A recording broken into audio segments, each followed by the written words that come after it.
me to get away, that's what I'm going to do. You know, but in dealing with somebody coming out of prison, you got to understand that he's calculating everything.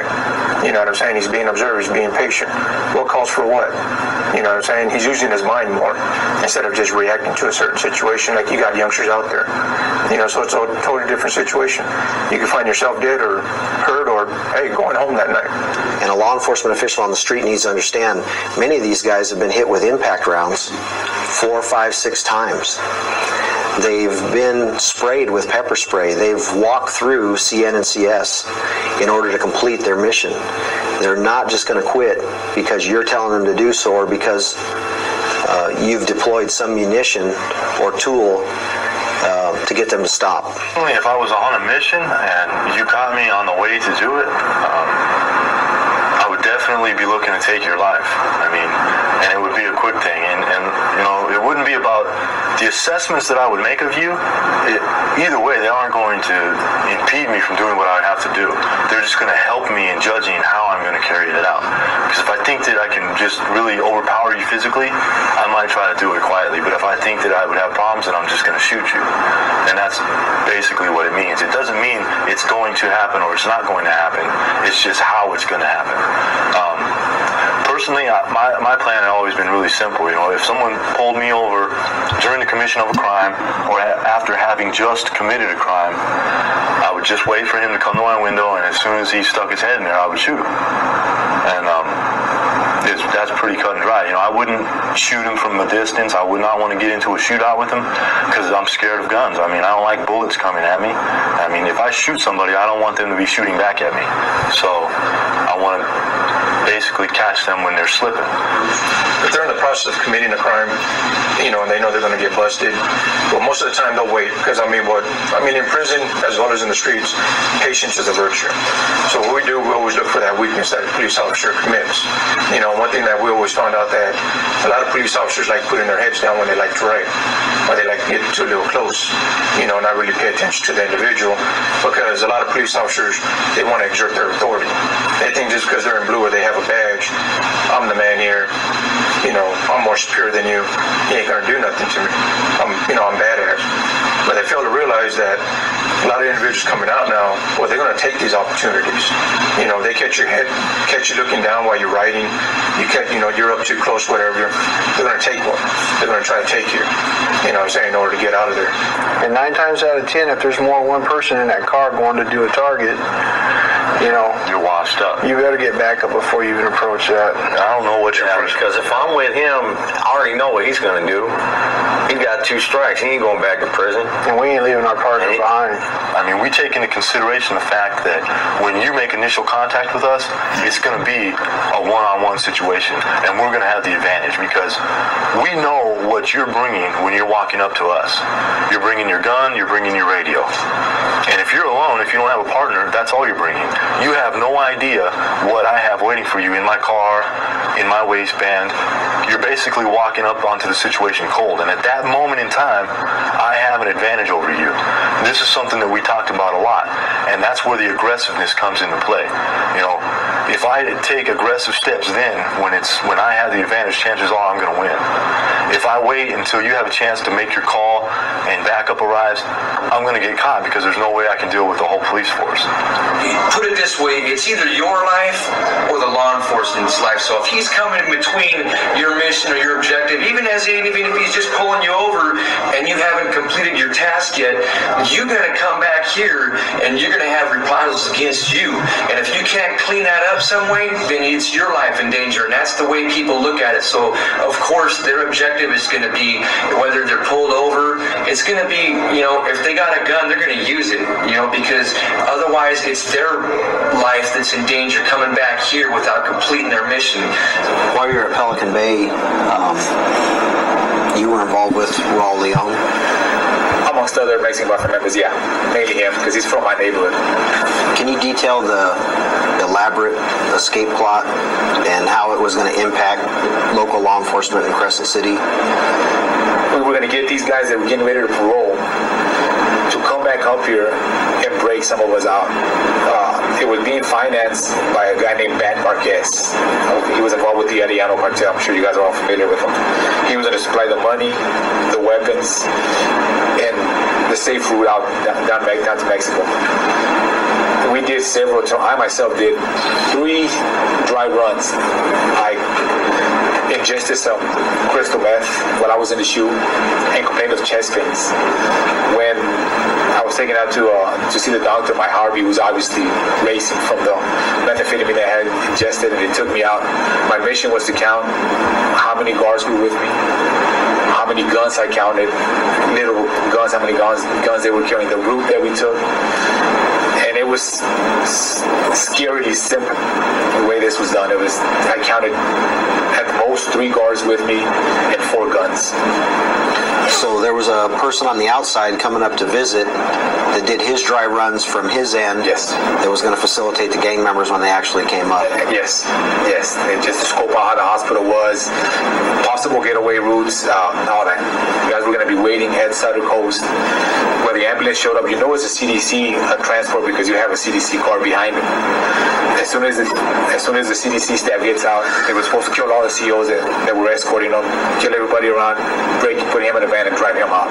From San Diego to Crescent City, had they been stopped, they would have shot. They would have shot instantly. They would have shot immediately. You had a running gun battle with those officers. Because they know once you accept a mission like that, you don't want to sit in the county jail in LA or wherever you got stopped and then running a letter to Pelican Bay and say, oops, we're sorry, we got pulled over.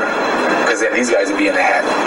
I mean, they would get killed. They would be marked for assault. And some of those guys have parole from Pelican Bay that you're aware of? Yes, 3 that I know of right now.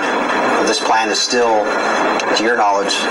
Hey, nothing's changed. You guys have done a pretty good job at isolating this guy and cutting off some of his communication. But as far as I know, the last time I was at the last thing we heard, this plan was still in motion. This plan was still, as of right now, is still in motion. Pomora? Right.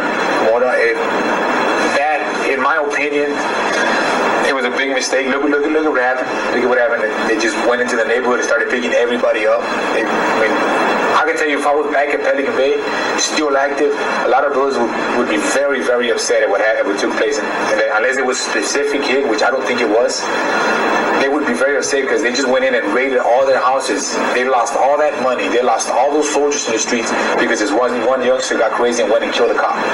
I wouldn't be surprised if this youngster gets stabbed in the institution pretty soon. Why? Maybe because he brought all this heat up on all these guys because he went out there and got crazy and shot a cop for no reason, for no apparent reason. What about the situation in Oceanside where the word was out that the Mafia sanctioned assaults on police officers? Oh, I've been a part of that too. I mean, like I say, it happens. It happens when you feel like, and I don't want to use the word justified because it's never justified to go out and assault anybody, especially cops. But when the Mexican Mafia feels that an example needs to be set, that you just cannot allow these cops to just go around pushing you around or shooting one of your own, yeah, they do sanction hits against cops, but you'll know when it's a sanction hit by the Mexican Mafia, by who does it, by the way it's carried out. You'll know when it's the Mexican Mafia hit. But it does happen. They tend to stay away from it, but when they feel that they need to do it, they've got no problem sanctioning hits against cops. It just happened in San Diego. So the one in National City, those orders came out of Pelican Bay? Well, it came directly out of Pelican Bay. Yeah, it was a youngster, a young kid who got shot by a National City police officer, and they felt that it was wrong, so they put out a green light on National City cops, said we want a cop dead by anybody, any cop.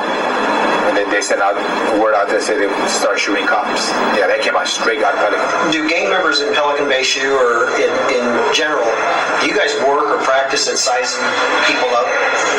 Oh yeah, it's do you size them up physically? Do you size them up mentally? You size them up every which way, physically, mentally.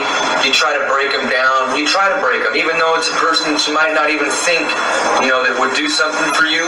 I mean, what is it? It's a 115. That's nothing compared to the outcome if you do get to crack one and get the correctional officer or the free staff working for you. So what do you have to lose? You have nothing to lose. How many times do you recall getting subpoenaed out to court for the sole purpose purpose of conducting Mexican Mafia business? Numerous times. I've subpoenaed people. You've had people subpoenaed so that they would show up at a specific location so you guys could conduct? Yeah, well, I had them subpoenaed from Pelican Bay here to go down to Sacramento when we were fighting our case. And you would get so many members and members from the AB, a few blacks, and maybe one victim that we're going to go after.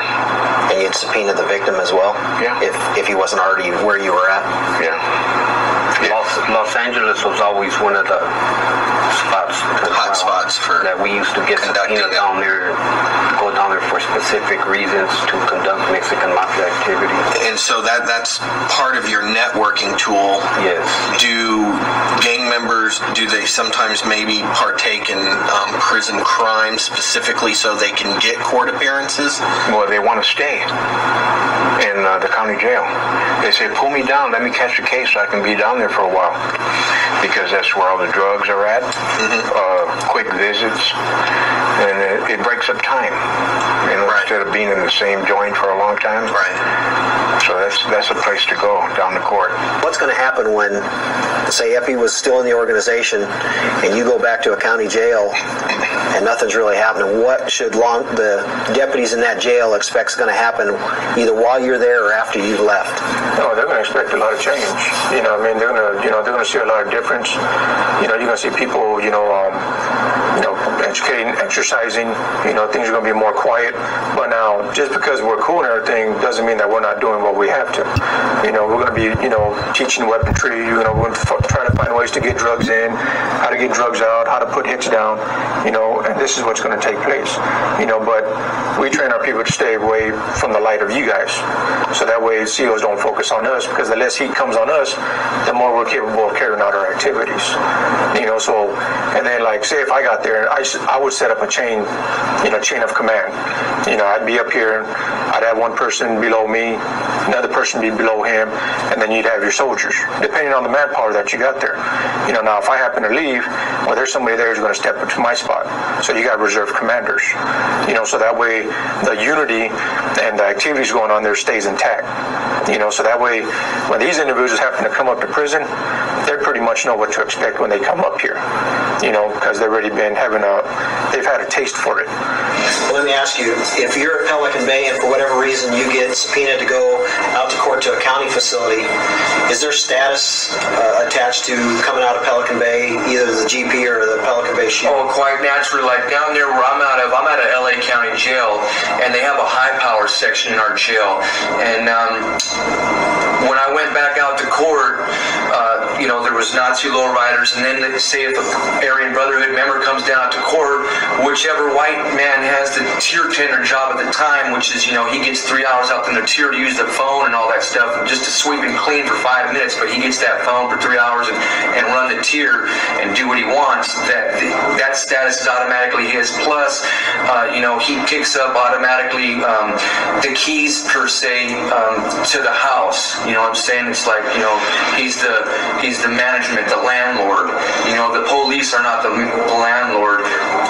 The dictator is the Aryan Brotherhood or the Nazi lowriders or whoever is sanctioned by the brand or one of those prison gangs to, sanctioned who runs the house if one of them aren't there. And that's who you have to adhere to. You don't listen to the police. You guys have been patted down probably thousands of times since you've been in custody. How often in all those times has a police officer, correctional officer really checked in and around your groin to see if you've concealed something? Shit, I've had him raise it and didn't even notice. It was always somewhere right there. Like out here on the main line, what some of us would do would we tighten something on the penis itself. You know what I'm saying? Because knowing that the cop's not going to touch. Yeah, they ain't gonna just grab you, so it'd be right there. I mean, they would hit the underside of it. Like when they come up, they hit the underside. All right, no problem. But there's a lot of times too, like you guys don't run, you guys just hand up people's cracks. You know what I mean? So there's times that we just chick a piece, meaning that we have the piece just between our butt cheeks, and we'll just keep it secured there. Because we're like this, you can secure something, have your legs open, and won't fall out. And all you guys are doing just this.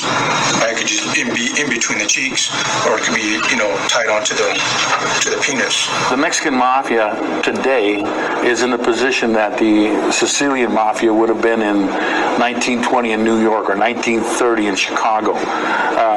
Many people look at them as being thugs, but these thugs are becoming more and more sophisticated, and eventually their sophistication level will reach the point that they'll be the Mafia of Los Angeles. Instead of the 5 families, you might have the 5 gangs, controlled each by a charismatic leader of the Mexican Mafia, if we came to that. And the whole idea is that we are going to be proactive, which we always talk about in law enforcement, we sometimes don't do, and stop that from happening before we become, like New York or like Chicago.